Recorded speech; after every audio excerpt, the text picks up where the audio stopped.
Hello everyone and welcome back to a new series.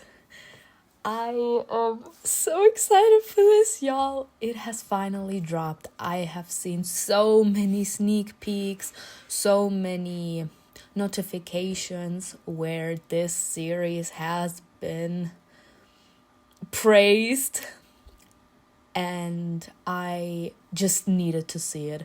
Like, for the people that don't know, I have watched actually Avatar: The Last Airbender, the animated series, but I never really got to see Korra because when I was done with my crush on the first Avatar series, everyone was talking down on The Legend of Korra, so I think I vaguely remember that I watched the first season, but that was about it from The Legend of Korra. Like, I have no idea about that story. But when I finally saw the notification, I was dying on the inside. Like, I'm feeling so hyper. I need to watch this series. And I was like, should I make a video on this? Yes or no? And I was like, you know what? This is the beginning of a new era. Because from the small sneak peeks that I saw all over YouTube, they have amazing animation. So I'm 1000% sure that this will be better than the first Avatar movie that they tried. It got so many bad reviews, so I didn't even bother watching it in the first place. But I have the feeling that people in the comments will tell me that I didn't really miss much. But coming to this is the beginning of a new era. If you guys want my opinion, I need to watch this series. I need to watch it badly, and I was like, why not share it with all of you? But this will not replace the plan I had. I will still react to Avatar: The Last Airbender, the animated series. But enough rambling. I'm so excited for this. It sadly only has 8 episodes, but considering the fact that the first episode is over an hour, let's see what the series will have in store for me and for all of us. So, if you like this kind of content, make sure to subscribe. For the full uncut reaction, you can check out my Patreon. The link is in my description box below. And without further ado, let's start. Oh my god. Oh my god, oh my god, oh my god, oh my god, oh my god. So sorry. Is that Sozin's Comet? And the melody, yeah. We're in the Fire Nation.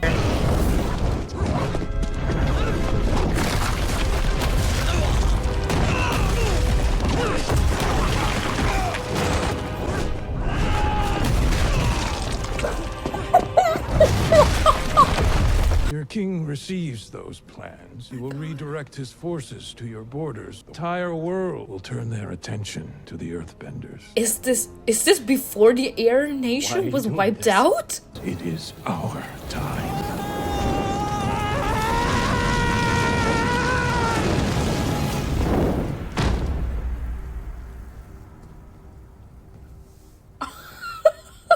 That was brutal. But yes. Hold. No.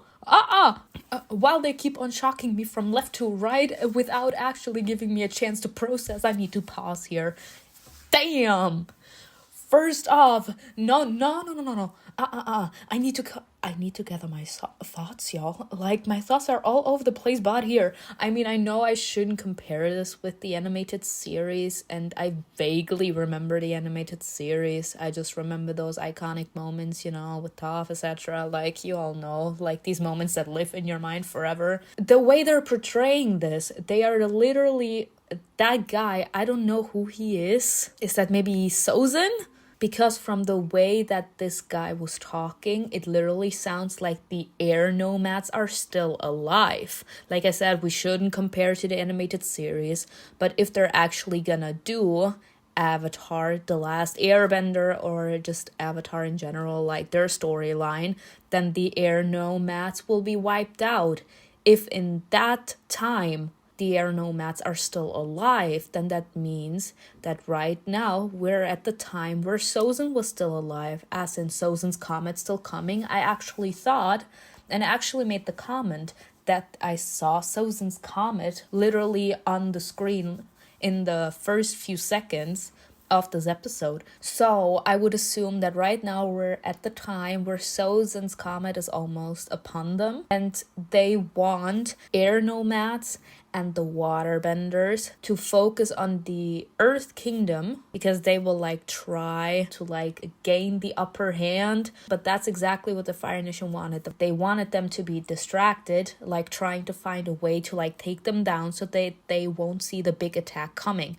So this actually means that, which is something I really like, because I don't know, I don't remember, like I said, but I don't think that you got to see in the animated series the point of view from the Fire Nation back in the day, what their plan was, or how Sozin was capable to launch the attack, considering the fact that comet literally made every firebender insanely powerful. We just assumed that every single firebender just started to throw fire at everything around them, and then sooner or later they were capable to take down so many kingdoms, so many spaces of other nations, that they were kind of capable to take them and claim them as their own. And that's how the Fire Nation became more and more powerful as time grew by, and sooner or later they were capable to enslave the other nations because of the fact that they were so powerful. So in a certain sense it was not bribing, but it was threatening, manipulation. If you don't want me to take down the entire family, which I will be capable to do right now, you will surrender to me. And when we see the storyline of Avatar: The Last Airbender, every single place where you go that isn't the Fire Nation, there are everywhere Fire Nation troops. The Fire Nation was capable to oppress the Water Tribe, the Earth Kingdom, and the Air Nomads, apparently. And the way he's speaking right now, the Air Nomads are still alive. So that means we're at the time Avatar Roku has been defeated. He killed him, or he let him die, whichever way you guys want to look at it. He knew automatically, considering the cycle of the rebirth of the Avatar, that the next Avatar will be an air nomad. And that's why he kind of said it like this: my sights are higher. As in, I don't really plan on wiping out the Earth Kingdom. I plan to wipe out the air nomads. No Avatar. Oh my god. But I'm sorry, in a certain sense, I'm a perfectionist, and I want everything to be perfect, especially, but poor them, this is a very, very hard thing to do when there's already such a huge ass fan base. We all have high expectations for the adaptation to reality. In my eyes, you will never be capable to, I don't want to say so drastically, but in a certain sense it is, you will never be capable to make the live action better than the animation, because considering the fact that it is an animation, the writers, or the people that paint the specific scenes, have a bigger palette of how to create an animation. An animation in CGI is way more smoother than when you try to turn it into reality with real elements, as in real fire.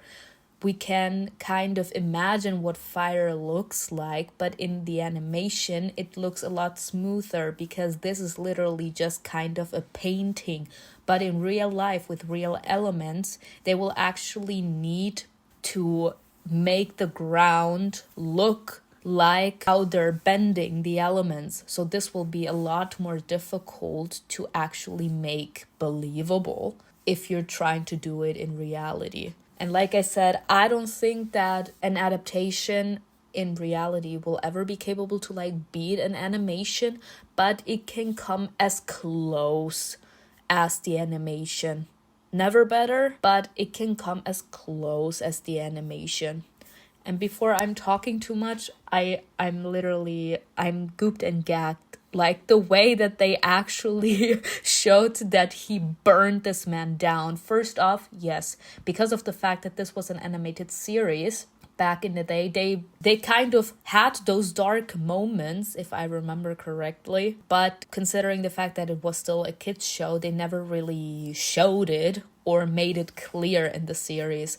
People that were more mature, people that were older, kind of were capable to like guess what happened. But here, considering the fact that this is a Netflix series and it is supposed to be in a certain sense different than the animated series, this means that this show will be more matured, and that means we will see a lot more brutal stuff. Let's just call it like this. We will see a lot more reality. Like, we know that the firebenders were insanely cruel, gruesome, but we never really got to see the extent that very, very evil firebenders were capable to go, because of the fact that there was this restriction, because the animated series was a kids show.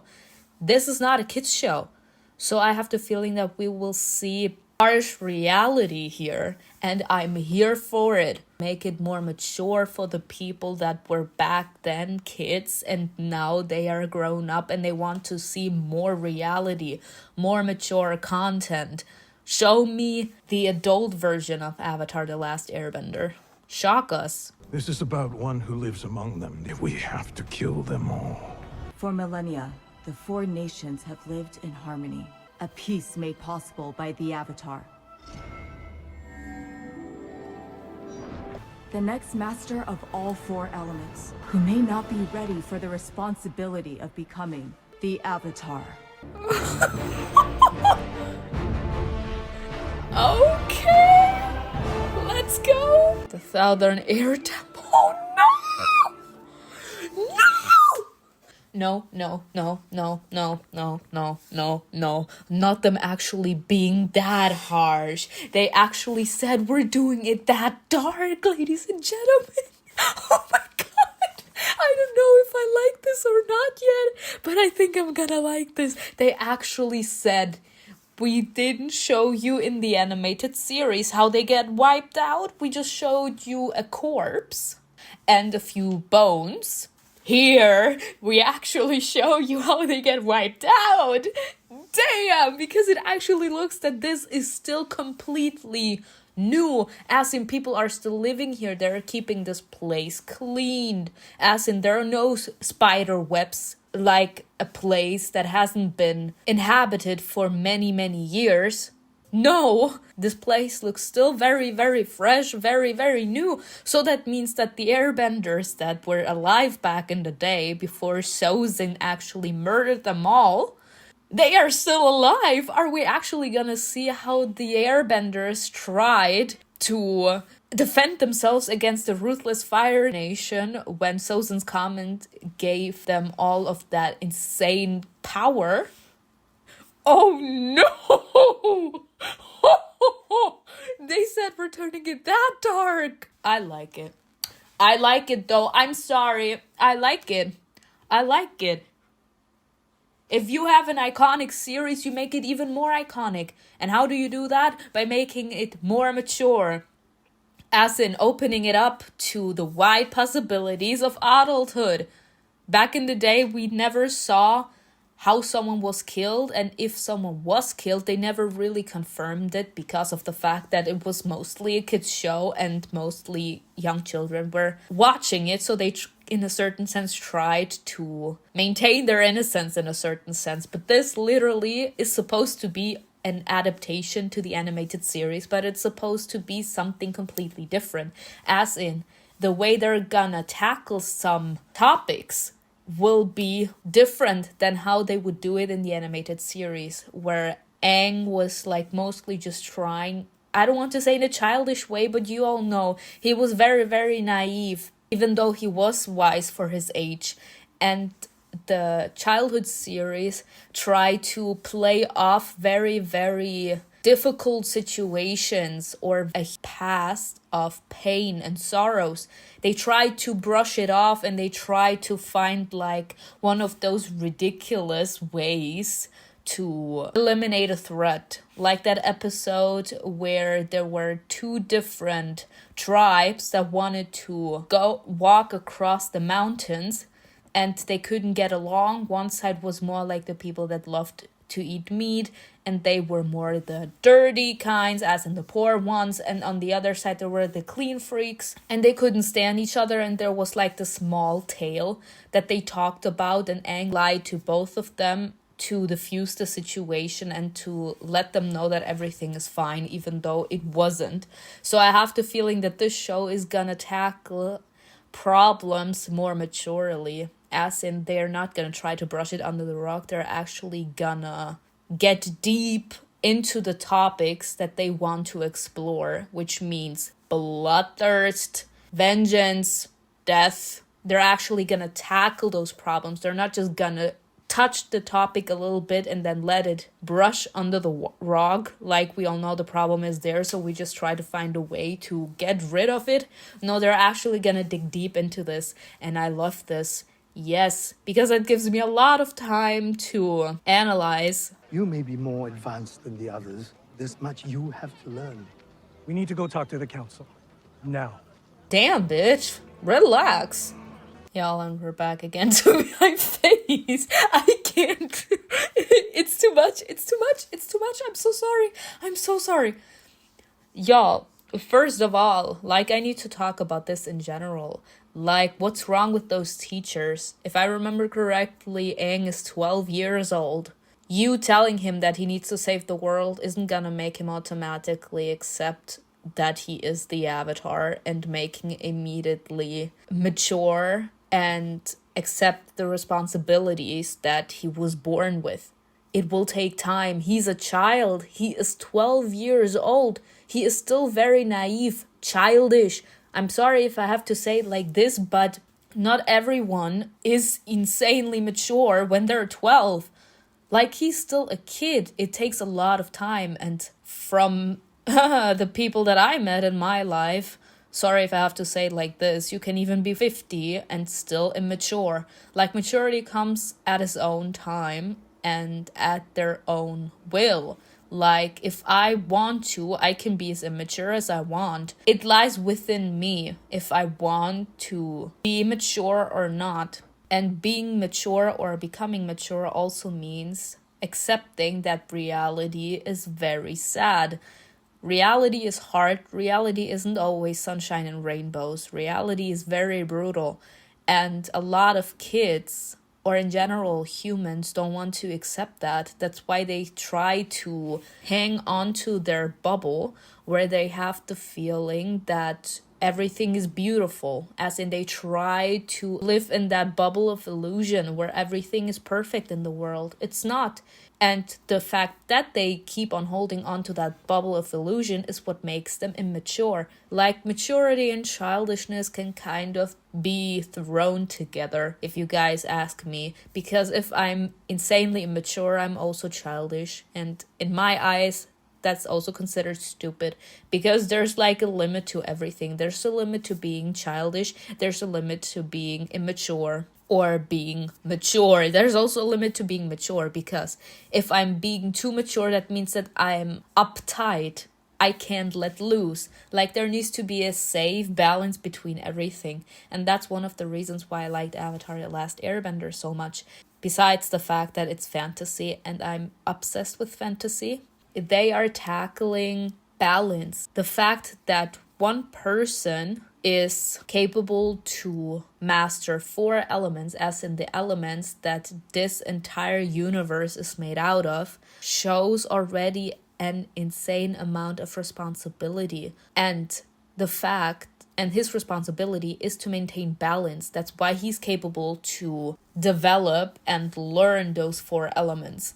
So, if I'm not ready up here, it literally needs to be like this. I need to snap my fingers, and I need to be capable to leave my childhood aside, and I need to enter adulthood.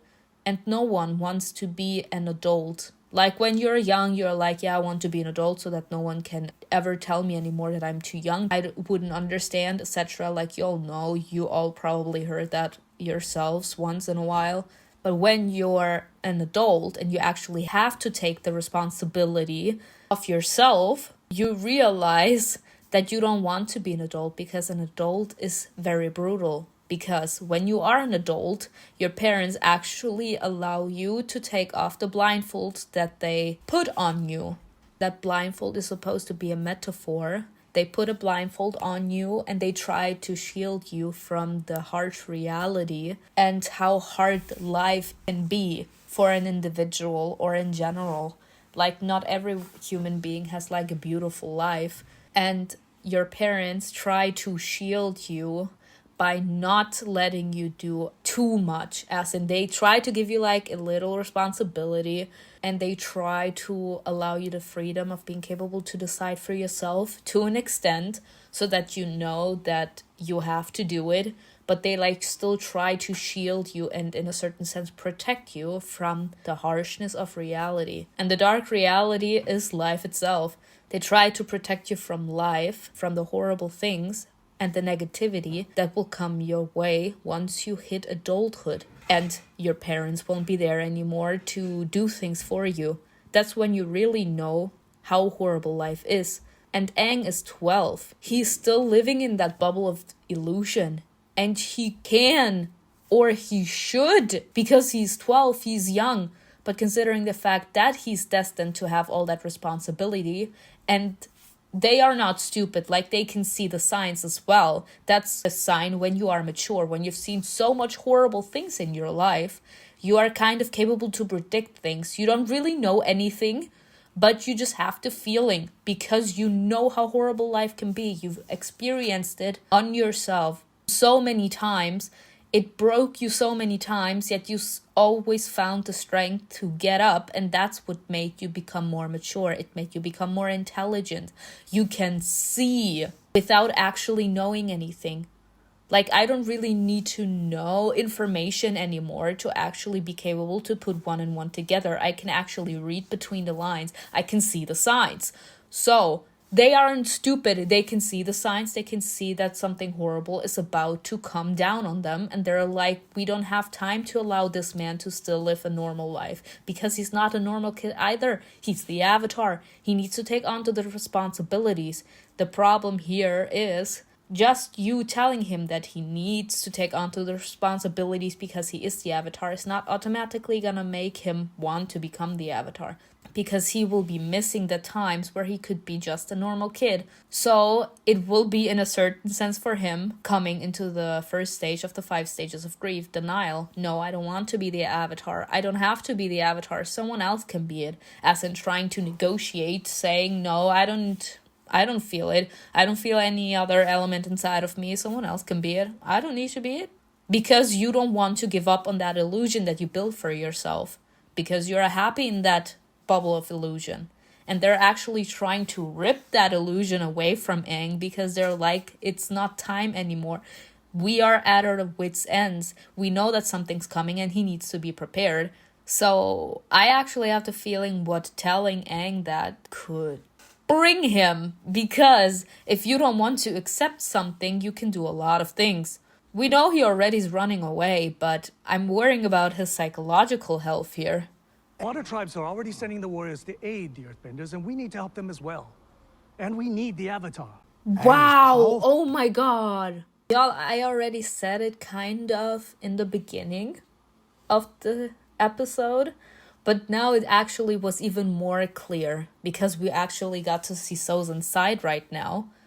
Sozin was like, make sure that the Earth Kingdom gets this, so the water tribes and the air nomads will focus on the Earth Kingdom, and the air nomads will not see it coming that we won't be hitting them, but the air nomads.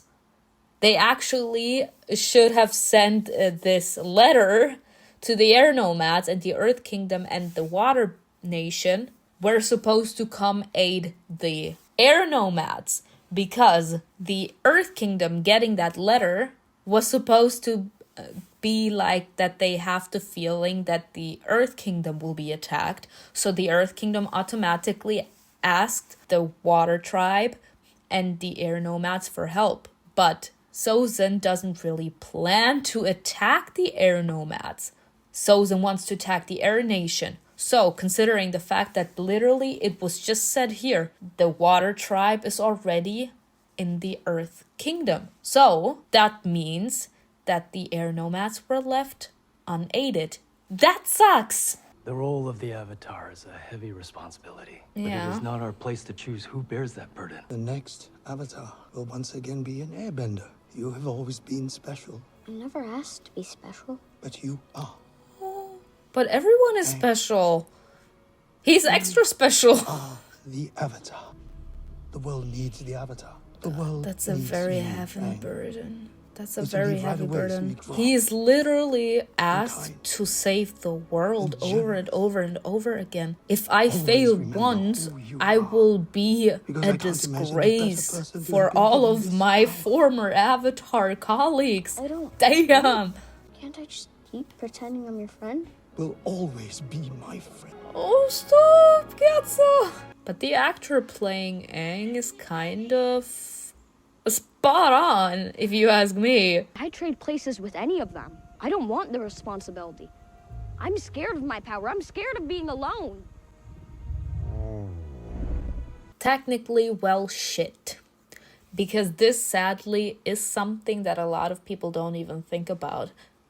An avatar is supposed to protect the world. That's why he's destined to learn all 4 elements. And the avatar, like I said, he's supposed to protect the world. He can't really allow himself to be a kid anymore, or in general to be a human. Sorry for saying it that brutally. Whether the avatar has children or not, it doesn't really matter. It's not inheritatory. Like, the avatar will just be reborn after the avatar that is alive right now dies into the next nation in the cycle. So, this has nothing to do with someone personally. Literally, the avatar will just be reborn in the other nation. Aang doesn't really have to do anything in order to, like, give that power onto the next generation after he dies, you know?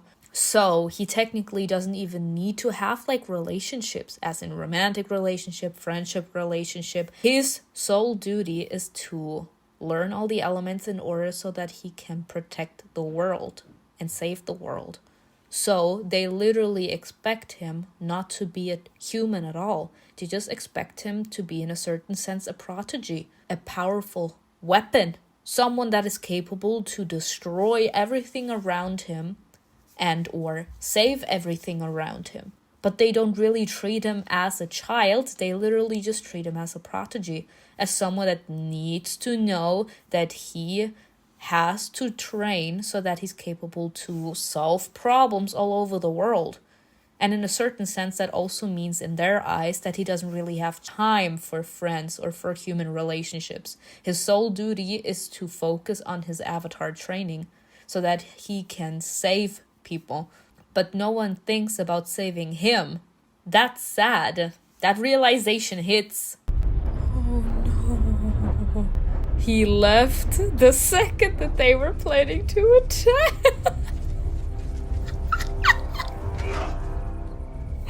This is brutal. No survivors. Damn. Sozin himself went there.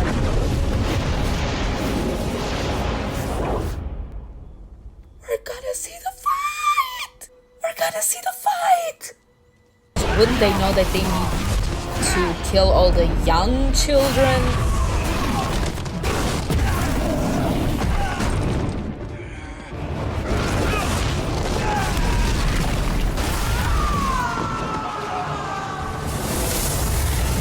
Queen!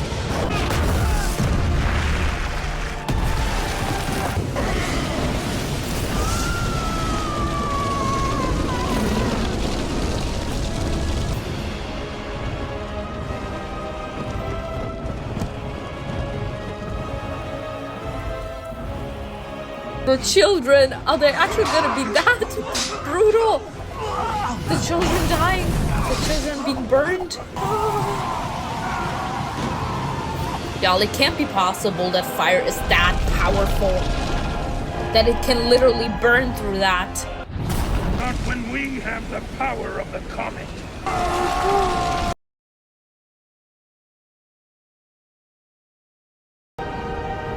them actually showing how he was killed. Oh.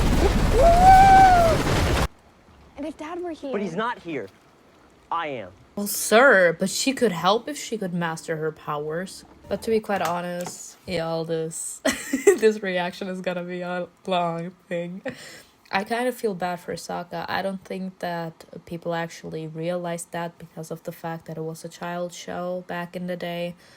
But it was a lot of pressure on Sokka because of the fact that I have the feeling that their father was like the leader of that small tribe. So when he left, he entrusted the duty of taking care of the villagers to his son. And I don't know how old Sokka is. Is he 15? Is he 16? I don't know. I'm not sure. But that's a lot of responsibility for a small kid. He had to become an adult in order to be capable to carry out the task that his father asked of him. And that's a lot of pressure. So in a certain sense, Sokka would be capable to compare to Aang. I mean, Sokka doesn't have like the responsibility of actually saving the entire world, but like in the responsibility wise, both of them were children. They didn't want the responsibility that was put on them, but they felt the need to do it because it was asked of them, because someone else was depending on them.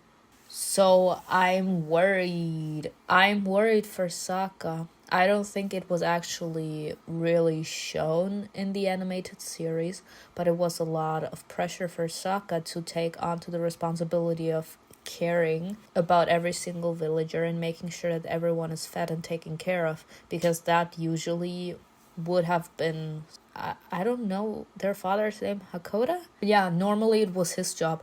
When he left and entrusted the duties to Sokka, Sokka is the one that needs to make sure that everyone is fed and taken care of. And that's a lot of pressure on him because he's young. And everyone immediately assumes, considering the fact that you are doing a duty for a very long time, that sooner or later it becomes easier. It doesn't, because there's still like that, because you're still trying to uphold someone else's vision of who you are supposed to be in someone else's eyes. And that's very, very draining at some time, because I should be myself and that's enough. But when there's actually a situation like this, you actually feel the need to do what that person entrusted you to do. And that's a lot of pressure, because if you do one step out of line, it's not just your life being over, but also the lives of the people you vouch to protect.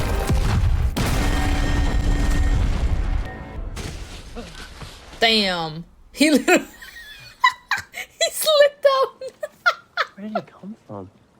Oh, that was hilarious. What about Appa?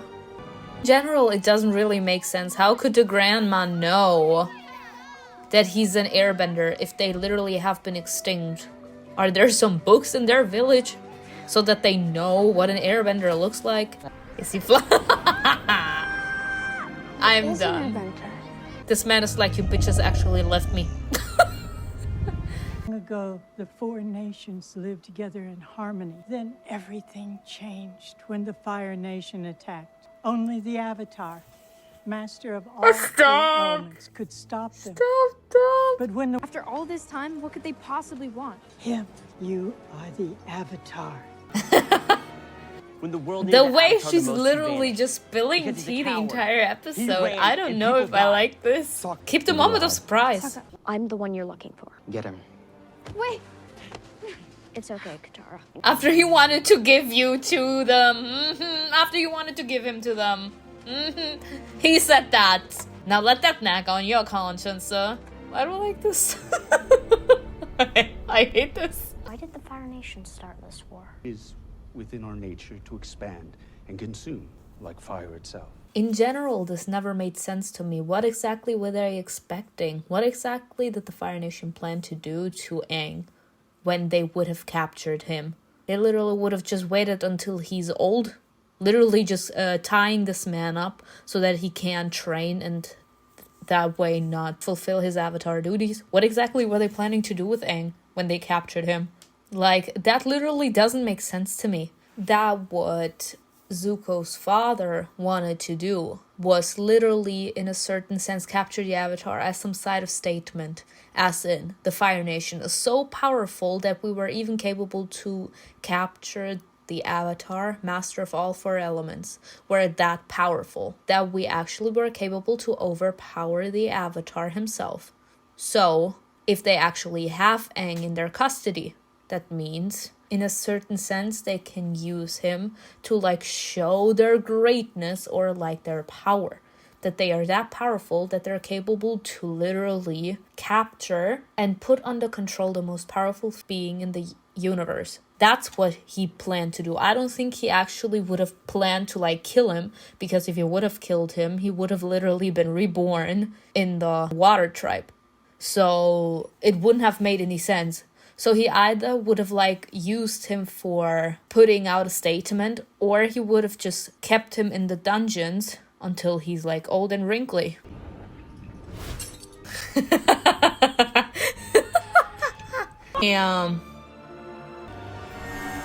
I was about to say, is he gonna? My friend, you will always be my friend.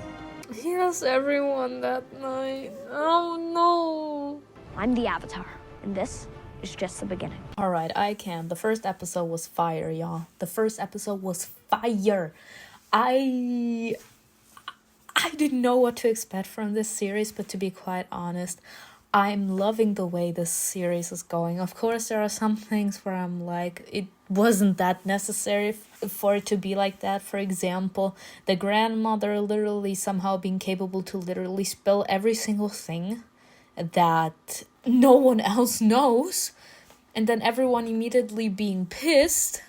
And yeah, especially like Sokka here, that he's like, okay, I'm willing to give the enemy the Avatar because he lied about being the Avatar, literally giving my enemy the reason why he could become insanely powerful, as in completely undefeatable, just because of the fact that he's angry. Like, sir. But I actually like that this is actually showing that this is not a kids show. They're actually talking about heavy topics, and they're not beating around the bush. They're actually being that harsh.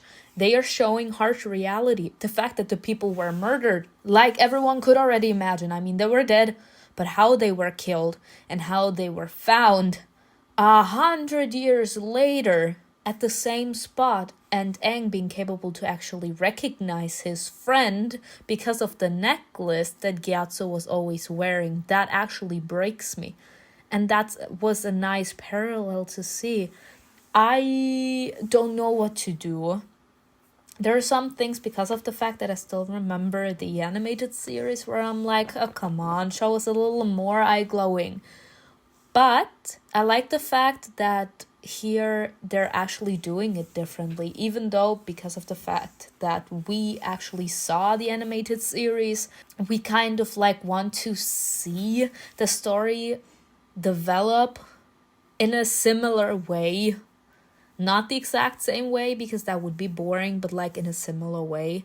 So for example, I was waiting for Aang to waterbend when Zuko was like throwing the fire at him.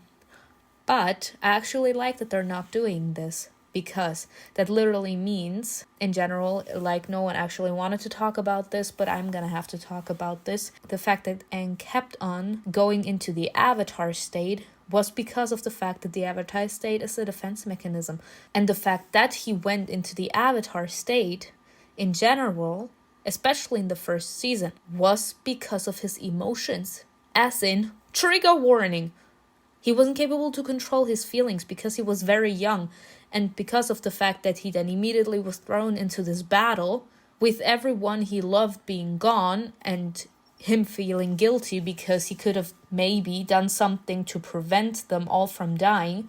That was like him, in a certain sense, being a ticking time bomb. He never knew when his emotions would get the best of him again. And in this series, they're actually showing, yes, he suffered an awful lot, but this is like him taking the responsibility. He was supposed to take the responsibility to being the Avatar, and that's what he's gonna do. He will make the people proud. He will take onto the responsibility to make sure that their deaths weren't in vain. And that's the adult thing to do. That's the mature thing to do. He's gonna take his Avatar training seriously. In the animated series, he still tried to still play in a certain sense because, like I said, he was a kid. Here, he's taking the responsibility. He's like, I'll make sure that their deaths weren't in vain. I will do what they asked me to do. I will do what they expected me to do. I love that. But anyways, I hope you enjoyed this video with me. Tell me in the comments below what you think was best, and I will see you in another video. Bye!